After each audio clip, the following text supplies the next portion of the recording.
I'm going to introduce our speaker, who's actually came and spoke when I was taking a graduate class here, came and worked with the class I was taking.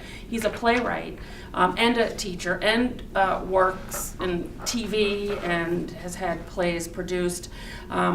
He's very accessible, so any of you who are reading plays, who are interested in the theater at all, might be interested. His name is Craig Thornton. I'm just going to read you what it says in the calendar.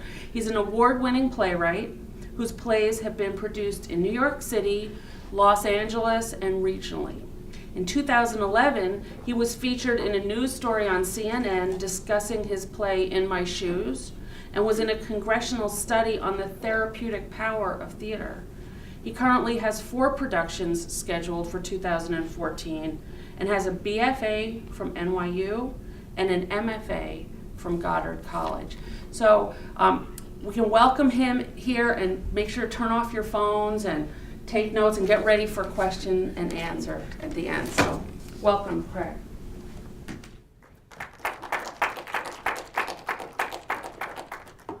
Hi, thanks a lot. I grew up in rural upstate New York in a tiny, tiny little town. We didn't even have cable television. I had no access to culture at all, and the only thing I really had is my imagination. So the writing choice, a writing career seemed to be the only thing logical at that time, or to be a farmer. I write a lot. I write at my job at work. I write commercials. I write web stories for entertainment. I do a lot of writing for a living, and I also write creatively, and I write plays. I'm going to talk a little bit about today about the creative process. Oftentimes people ask me questions like, well, how do you keep writing when you don't want to write anymore, or what's your creative process? And it was really difficult to come up with some ideas because I kind of really don't know what happens, but if I sit and analyze it a little bit, I came up with some tools that I use on a daily basis.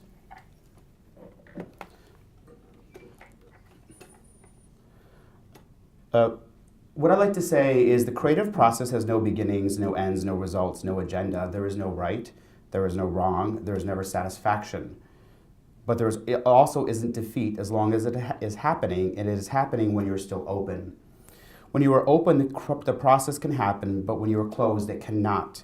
Each project, each play or screenplay or creative endeavor teaches me a lesson in the process.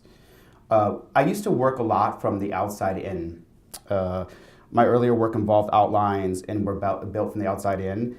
I didn't have much confidence in the process, but now I have more confidence in the process because I build from the inside out, and people are like, well, what is the difference? People ask me where my ideas come from.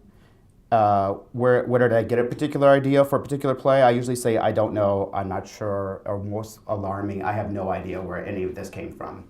So people think that you're crazy or you're pretentious, or both. So what I try to do is I have tools that I access on a daily basis when I'm trying to get through a writing assignment. And so I'm going to talk a little bit about them. I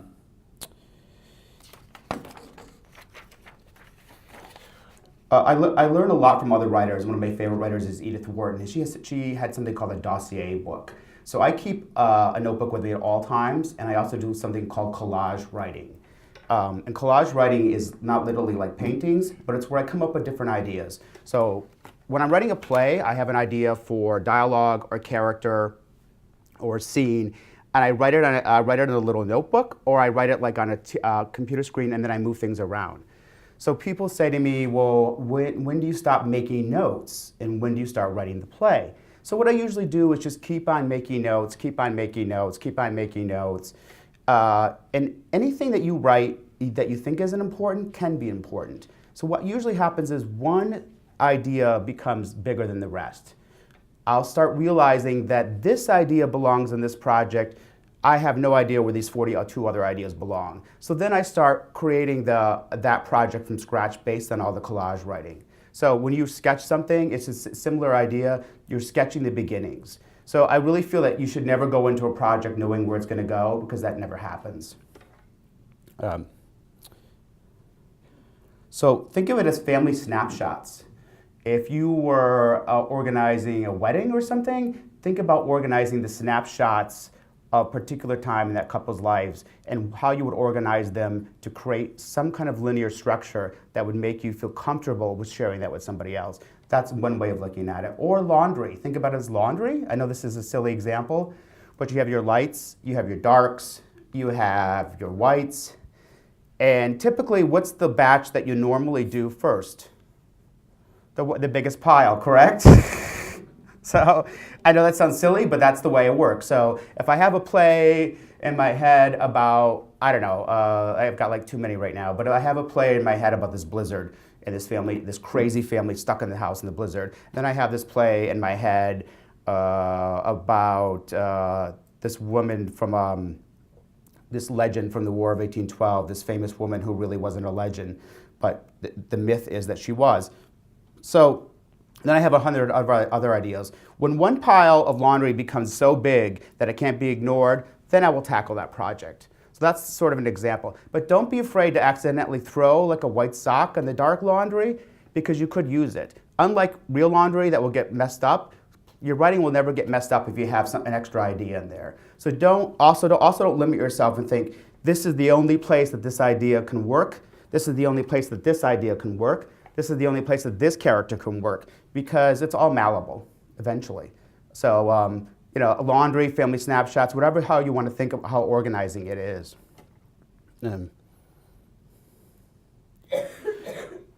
So people say, well, when do you, like you said, when do you know when it's time to go to script? And what I like to try to do is, what really helps me is knowing that even though I have this child over here that I'm working on, that I still have the other children in the background. So even though you're working on one project, you can still add notes to those other projects. And you should still not be worried about losing focus as long as you just commit to the one project that you're trying to finish at the time and know that you'll get to these others in the future. I think young writers have a problem with that. They're like, I don't know what to write on, I don't know what to work on. Just know that you eventually can work on everything. Just try not to work on everything at once. I'm going to talk about some tools that I use. All of my recent plays have completely different processes, creative processes. It's never the same. It's not like I go into one play and I write it one way and the next play I write it the same exact way. It just never happens like that. I know everyone wants it, some magic formula, but it doesn't happen like that. It's like love, or it's like a relationship. Like one relationship is completely different from the next. One marriage, hopefully, is completely different from the next.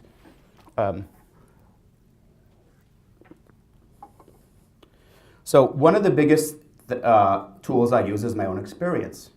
So a lot of people feel like their own experience has nothing to do with what they're writing about at the time. And I feel that everyone's experience has everything to do with what you're writing about at the time. So I wrote a play called The High Cost of Heating, which I'm going to read an excerpt from later. And one of the experiences I had with the play, I got this idea for a play because I was watching the news and there was all these news stories about how expensive the heating bill was going to be. And it started to create fear and doom in my life. So I wrote a play about it. And it just became a germ.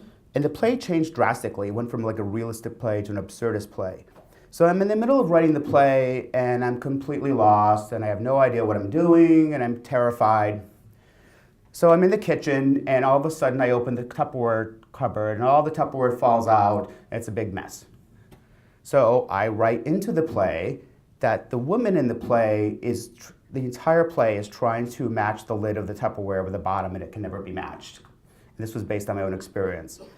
And I didn't know if that was going to work, but I really liked writing about it because it was pissing me off. So I eventually worked because it became a metaphor for the sort of the demise of the American dream. It became a metaphor for nothing ever working. She thinks that if she ever matches the lid, the wife thinks if she matches the lid to the bottom, that all her problems will be solved. Because through the entire play, she cannot match them. She even buys a new section, like 8 new Tupperware things, thinking they're brand new and they're going to fit before they're lost in the big pile, and they don't fit. So I used my own experience of the Tupperware lids in the play. Now that was that worked. It always doesn't work like that. Sometimes you have to fish around a little bit, but that time it did work.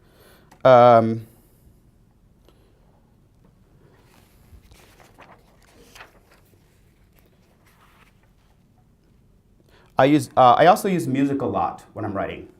And you'd be really surprised how the type of music influences different work. For example, my lightest play I ever had written was The Sweet Life, and I listened to some really, really dark music, Philip Glass, The Hours. When I was writing The High Cost of Heating, this is a really silly story. I got obsessed with this old 1980-something disco song by Laura Branigan called Gloria. Does anyone ever, you guys are all too young, you ever heard this song? Well, I don't know what happened. You know, I'm alone, it's scary, I'm writing, it's freaking me out, and the song comes on the radio, and it really began to set in my mind, and I couldn't let go of the song. So the husband in the play, there's only two characters, becomes obsessed with this song. And he keeps hearing it in his head, and he thinks he's imagining it, and he starts thinking that Gloria is going to come to visit him.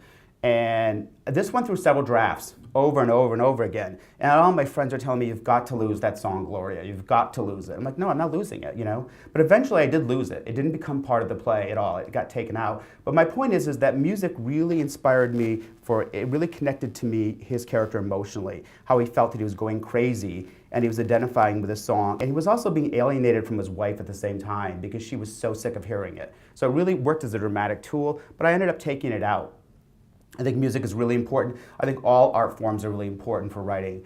I think all writers should go to museums, listen to music, see theater, all kinds of things. And I always have one particular song that works with every play. This is another tool that I have other than music and free experience. When I was in grad school, I was forced to write 40 pages every 33 weeks.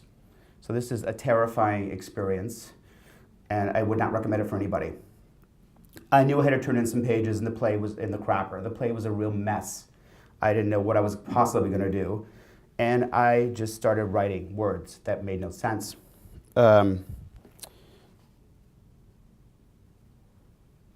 So I just started writing words off the top of my head, and I didn't pressure myself. I thought to myself, I don't care what these words mean or if they're going to have any effect on the play. So I'm going to read you this, what I call word free-for-all. This is a great tool that I still use today. Even when I'm writing for television or things, I use this tool. If somebody says to me, you know, by 4 o'clock you have to have something written. Well, maybe I'll have like 25 words that make no sense to anybody, but I'll have written something. So when I'm forced to write and I can't write, I just start writing words. So I'm going to read you this example of a free-for-all. I got a lot of themes of the play from this. So it starts off kind of normal, and then it gets really creepy. She gets different books to read. This is me, sort of my notes. She gets different books to read, and this is a visual for the second act for her unraveling, so to speak, about assassinations. The wife becomes obsessed with assassinations. I have no idea where I'm going with this. So I just start writing phrases. Administrative assistant, this isn't it. I feel more than this, like someone else's life, from here to there, from place to place, in the winter, like a snow globe, trapped inside, sealed up. If everyone wants you, then why is no one calling? That's the Gloria lyric. And all night, and I heard, and I know, and I fear, and I hate, and I want, and I claw, and I slip, and I feel, and I sing, and I cry, and I die, and I rot, and I lie, and I fly, and I cope, and I fall, and I catch, and I know, and I drink, and I work, and I fix, and I read, and I owe, and I wake, and I fret, and I hold, and I grasp, and I squeeze, and I grip, and I ply, and I sink, and I slide, and I slip, and I stay, and I stay, and I stay. Darkened eyes, blank stomach, money box, coupon corner, clipping fate, cutting free, dream down, dream gone, sink safely, living line, 401k, 401k, you, no end, retirement, randomness, rapier, wretch, huge hurt, magnificent disappointment, glorious gloom, spectacular suffering, unripe banana, safe place, undercovers, they march, they know, they are here. What is that? Dream down, dream gone. So what this taught me is that I need to get out more often. But what it really taught me is that the theme of the American dream going down the tubes came out of this free-for-all. So I had no idea what was happening in the second act, and the second act really became about the American dream drowning. And I got that just from those two lines at the end, dream down, dream gone. So I guess my point of that is, when you're forced to write and you think you can't write, you can write something. And even if 90% of it isn't useful, 10% of it can be useful. So never throw anything out or never throw any idea out because you never know when you're going to need it. It's sort of like verbal hoarding, or language hoarding. You keep what you need. Okay, so the last tool I want to talk about with high cost of eating is this idea of reading other people's work. I read a ton of work when I was trying to write this play because I had never written a play with this style before. So I read things that were really obvious, like Beckett, Ionesco, or absurdist plays. I read plays, all the major absurd, Ionesco, Albee, Havel, Adamov, Genet. I read plays, I read fiction. Then a colleague was telling me, you ought to read Alice in Wonderland. And I'm like, no, I'm writing a serious play, I'm not writing a children's book. And she's like, no, you really need to read Alice in Wonderland again. It's really wild and it's really absurd, and this play reminds me of it. And, again, I'm stuck and I don't know, I have no other option. Every other option has been exhausted, so I read Alice in Wonderland. And it really helped me. And this tied in with this idea of the American dream going down in the rabbit hole. See how these themes are connected, which they had never were connected before I started doing these tools. So I knew I was stuck. I was like, I'll try anything. I'll try anything to move forward. And so I read Alice in Wonderland. So here is an excerpt from the play that has the Alice in Wonderland references. So what happens is the heating bill arrives, and they're freaked out. The heating bill grows like a monster in the house. It becomes physical, and it overtakes the house. And the husband and wife are freaked out. It's the middle of the winter. It's like this absurdist world. So the husband goes to the bank to try to get a loan to pay the heating bill. So he comes back from the bank, and he's really unsuccessful. And his wife is pissed off, and she's confronting him about it. And she accuses him of having Alzheimer's because he can't find the bank. Husband says, I don't have Alzheimer's. I know where the bank is. I go there all the time. I'm telling you, they must have moved it. I went downtown and just sauntered at the corner of Washington and Stone Street, and when I got to where the building used to be, there was just this big wall painted different colors. It was so weird. I kept looking around for it, checking the street signs. I knew it was supposed to be there. It used to be there, but he pauses a moment, not believing himself and not expecting her to believe him. She stares at him a moment. The wife says, repeat the alphabet slowly. Go.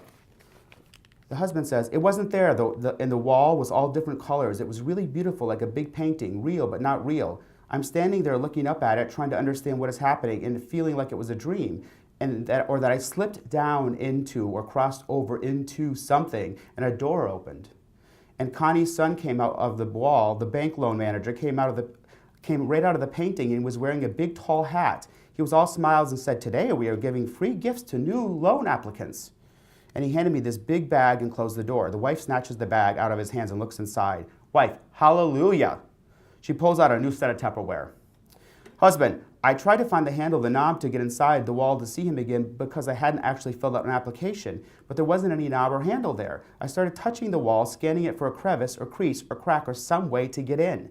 I spread my fingers out and I could feel the colors between them. It was so gorgeous and real. You could feel the paint.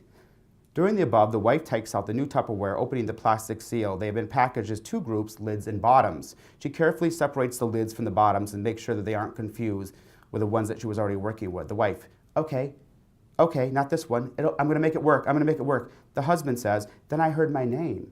Alice, one of my coworkers, was calling me. She was on her lunch hour and coming out of the deli. She was trying to get my attention. I panicked. I was exposed. I just ran away, slipping and sliding on the ice, never looking back. So this is an example. I know you're thinking you read a whole book and this is the only reference to Alice in Wonderland, but it's referenced later in the book. But I guess what I'm trying to say is I never thought that I would be able to garner anything from a children's book to put in the play. And I really like this concept of the heating bill arriving and all reality going down the tubes. It also works with the theme of the American dream going down, sort of down under. There's another scene where he talks about going into the deli and seeing a tea party in the back. So it references it once or twice. So I don't know how successful all these tools are for everybody, but I know that when I get into a bind, I will put the play aside, read, I'll listen to music, do some of these things. I just feel everything that you experience on a daily basis can be used in your writing in some capacity.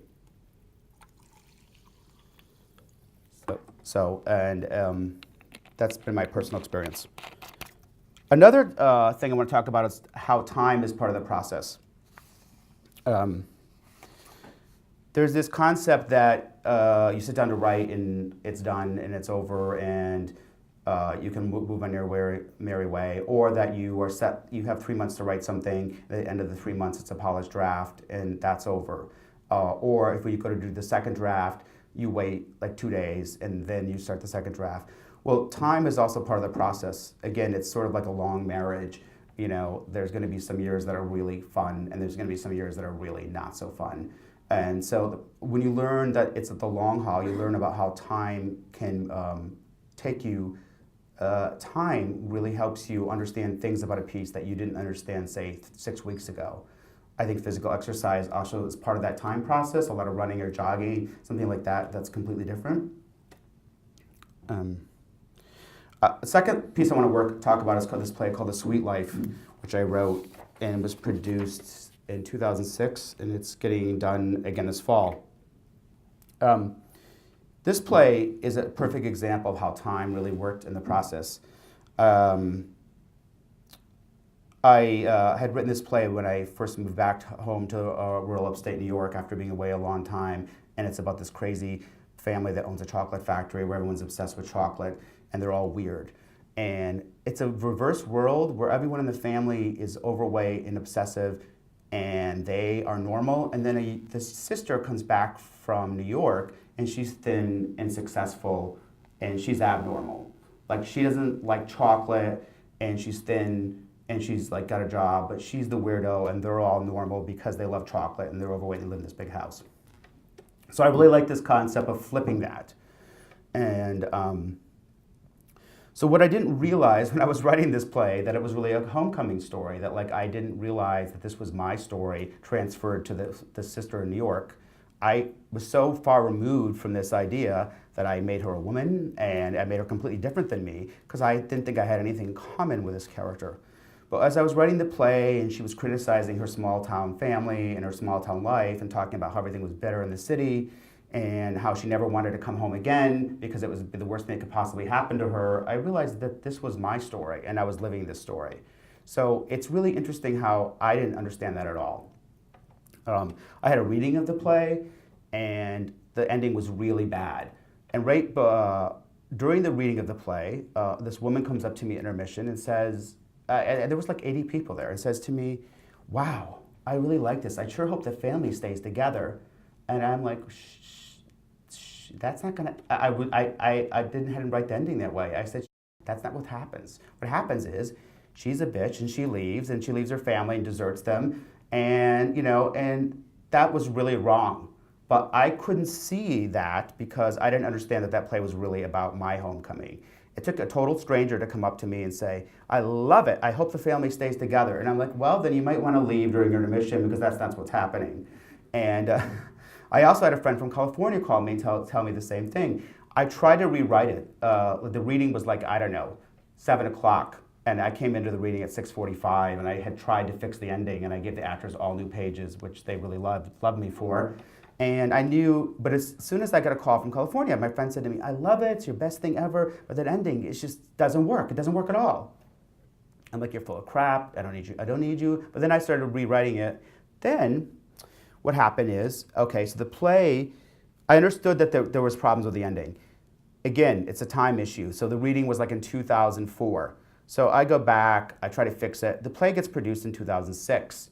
And we're in rehearsal, and I'm telling the actors, well, if I were you, I wouldn't memorize the last 15 pages. And they're like, "Why?" I said, "I just wouldn't bother with that." I said, because, we might change that. Like when? I'm like, "Oh, I'll give you some notice." So 2 weeks before opening night, I rewrote the last 15 pages again. And, they were kind of terrified, and I was kind of terrified. But I guess what I'm trying to say is I had confidence that something was going to happen that would make it better. And it was the cycle from those 2 years of time of sitting with the process and seeing people react to it that made me realize it. If I had, say, produced it right after the reading, I still don't think I would have resigned to the fact that the ending needed to be changed. So I think sometimes letting a piece sit if you don't know what's right is a better approach than trying to fix it if you don't know what the fix is. I guess that's what I'm trying to say. Does that make sense? So it's kind of like, I don't know what an example would be in another art form. It's like, fixing a car or something. If you don't have the right part, you don't put it on. You wait until you get the right part to fix the car. So part of that is knowing to step back and say, okay, I don't know how to fix it, but hopefully someday I will know how to fix it. And then when you are ready, you will know it. So I wrote an essay about this process of writing. I'm not going to read the whole thing because it's an essay, and but I'm going to read a little bit of the ending of this essay about this writing process for the Sweet Life.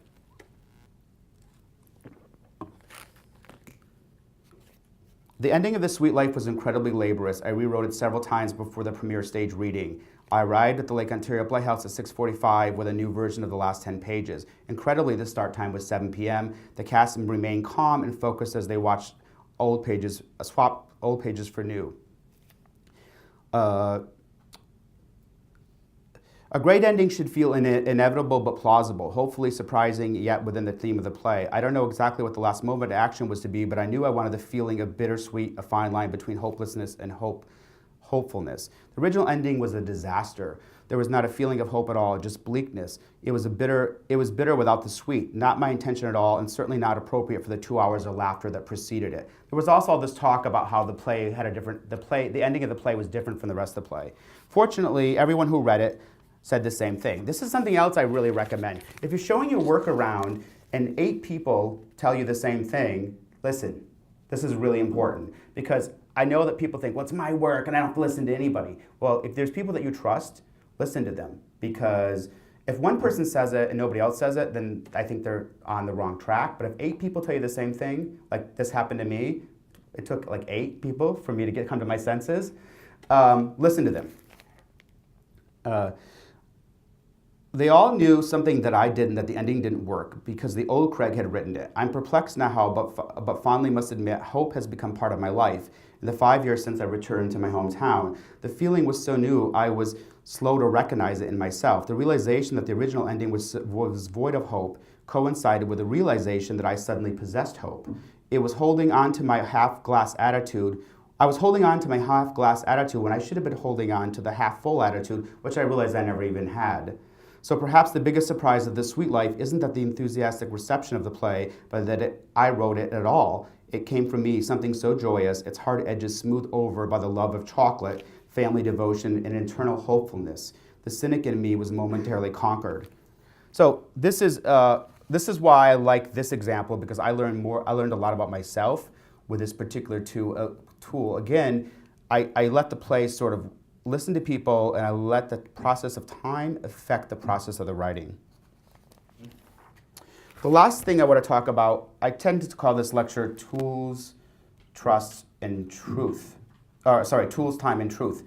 One thing that's really important is what I call the moment of truth. And it's sort of like the epiphany. It's sort of like when something is true, leave it in the play, leave it in the process. When something feels real and honest, leave it in. I was commissioned to write a docudrama about children, high school kids, and military life, and how their parents were deployed to Iraq and Afghanistan. It was a very difficult project, and I had 300 pages of transcripts, and that turned into a 40-page play with actual stories of high school kids talking about worrying about their parents and dealing with this. And I really thought, I had gotten paid, and I was in the middle of the winter, and it was like 20 below zero, and I'm up in upstate New York, and I'm like, I cannot do this. This is impossible. I was terrified. And because I had no inciting incident, I had no tools, I couldn't make up the story because I had to use real transcripts. It was sort of like, okay, well, I can't really write a play. All I'm doing is taking the transcripts. Like, how do I make this dramatically interesting? So what I did is I read them again and again and again, and finally I realized that the only thing that really mattered with this piece was truth. And that when I heard something that was really true, I was able to keep it in the play and make it work. When I heard something that was so real that anybody would identify it with, no matter where the plot was going. That really helped me. So I think about your own life and think about those moments where you've had an epiphany, where you realize you've fallen in love or, something, and realize where you are at that moment and how true that is. And that same feeling should come from something that you write that you know is really true. So I'm just going to read this. This is what changed everything for me when I was writing this play. Aurora was a 15-year-old girl who was very religious, and her father was a captain in the army, and he was overseas. And she worried about him constantly. So she told her story to me in these transcripts. So this is sort of what changed my mind about this project, what made me give hope that I could actually write it, because this was such an incredibly true thing. Aurora. It's little things that you miss. You miss having someone's hand to hold when you're in the supermarket and swinging our hands back and forth. When he's home, we get to play guitar together instead of me playing guitar in my bedroom by myself. It's the little moments that you don't get while he's not there. My dad is also a very strong Christian as well as me. It's important to stay close with your dad. The closeness I want with the relationship with my dad is the closeness I want with my relationship with God. So this is something that I had never heard before. This girl's voice was so interesting, so true to me, and it was so real. And I had never met her physically. I'd only gotten the tapes. And I transcribed them. It took me, I don't know, something like 30 hours to transcribe 20 pages or something. I don't know, some ridiculous thing. So I heard her stuff over and over again. And I guess what helped me, what this exercise really is about, is that don't ignore the truth. If you write something that's really true and you feel it, and when you read it, it should stay in and it can help guide you. And this is what really, this part really taught me, because I was really lost and I thought I could not write this. But once I heard this voice, I knew it was unique and I knew it was truthful. So I knew that the story had to be told no matter what happened. So those are. What was the last line that she said? The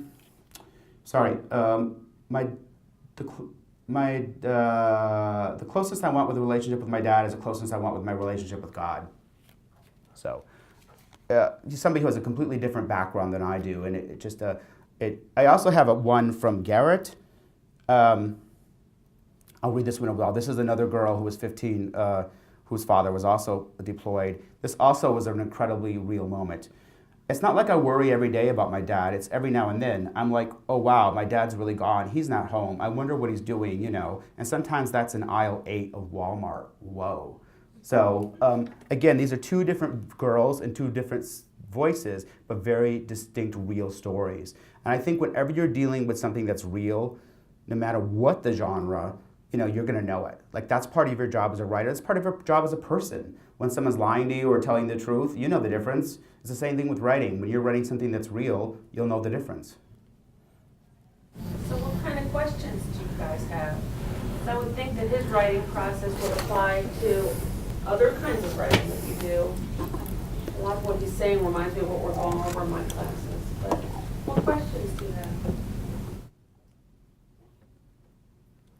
How does your writing process when you start will affect if you're screenwriting?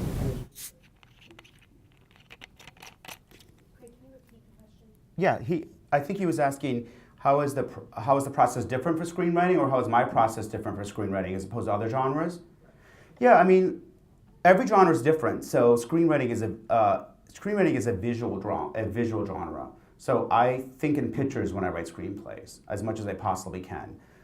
Even though I'm no artist, I can't draw, but I think of images. So whereas in plays, I think of language and I think of dialogue, and in movies, I think of images. If I can't see the movie in my head, if I can't imagine like a scene, like a location, then typically it's a different genre. I try to imagine every scene and how it would look visually, and I make like notes about the picture. Sometimes I cut pictures out of magazines and things to inspire me when I'm writing screenplays. Like, this is what it looks like. Or another thing you can do when you're writing screenplays is to get pictures of actors that you imagine in the roles. That's really helpful too.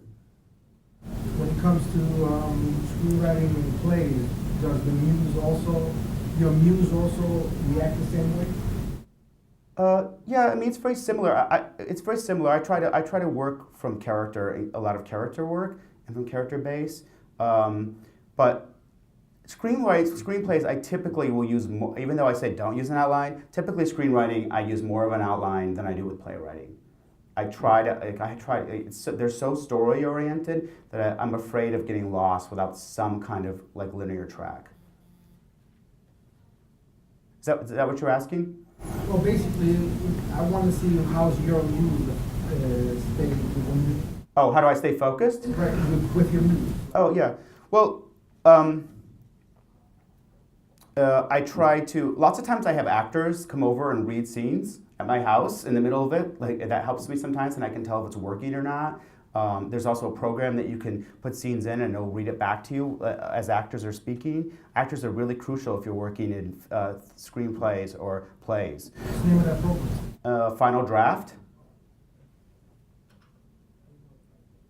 Yeah, I mean, they don't, they're not, they have different, like one sounds like, the voices are kind of computerized, but they're different.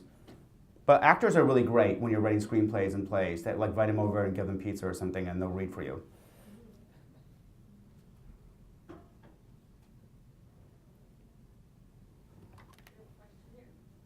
Hi. And will you repeat the question so Sure. it's recorded? Is it ever hard to share your work with someone? Yeah, I think so. At first it is. Yeah. Because, it depends on where you are in the process. I know when I was writing The Sweet Life, I kept telling everybody about it, and they thought it, all my friends were like, oh, that's really cute, it's never gonna work, So, yeah, I mean, I think it is hard to share your work. I definitely think you have to choose your people carefully. You have to choose somebody who is not competitive with you. You have to choose somebody who's not jealous of you. You have to choose somebody who's going to be honest with you if you really want positive feedback. But yeah, it's difficult sometimes, especially when I know it's not where I want it to be, but I need help with it. Sometimes, like, if a first draft, when I usually have a reading or something, I have enough confidence that like most of it's working, even though, but like sometimes, yeah, in earlier stages, I'll hand somebody a scene and I'm like, what do you think this is about? But it's helpful if you have people that you can trust. What I do is you get a handful of people that you really trust and then go to them and to show your work. But I wouldn't show it to just anybody. When you choose the characters for like a playwright, do the characters come out from like something you experience in life? Like sometimes you can't think of a character, but you went through like a certain moment in your life where you're like, all right, well, this character fits perfectly. Do you ever like come up with that if you have like a hard time choosing like a certain character for like a play? Yeah, the question is, do I ever really sort of base characters on real people? Yeah, like from experiences you had in life. Oh yeah, definitely. I steal all the time from friends and family, yeah. Yeah, no question. I actually am writing a play right now. I didn't even bother to change the woman's name. I mean, I might in a later draft, but right now I haven't. Yeah, yeah, I mean, I use my own personal experiences, but that's boring, that's limited. I've only lived a certain life. But yeah, definitely, I think characters can inspire you all the time. And you can combine characters, sometimes. But I think if you really know somebody well, they kind of just come out and definitely. So lots of times characters are combinations of like this person that I knew 15 years ago and this person I know yesterday. But yeah, definitely all the time. I don't let them know always, but yes. I might have just time for one last question.